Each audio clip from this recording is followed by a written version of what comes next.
Hey y'all, I had to do things a little bit differently this past week. I went to New Orleans for the Essence Festival, so I did my long run on the treadmill that you see here facing the wall, and that was really tough, let me tell you, but it was thankfully 7 miles that I got through.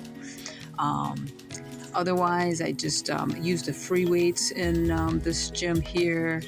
Did some squats, some walking lunges, some leg raises on the floor. Just switch things up a little bit this week, but I am back on track, and I believe that marathon is coming up in about 2 weeks ish now. So keep staying tuned. If you find this video series helpful, I'm almost at the end of it now. The race is coming, so like and share, please.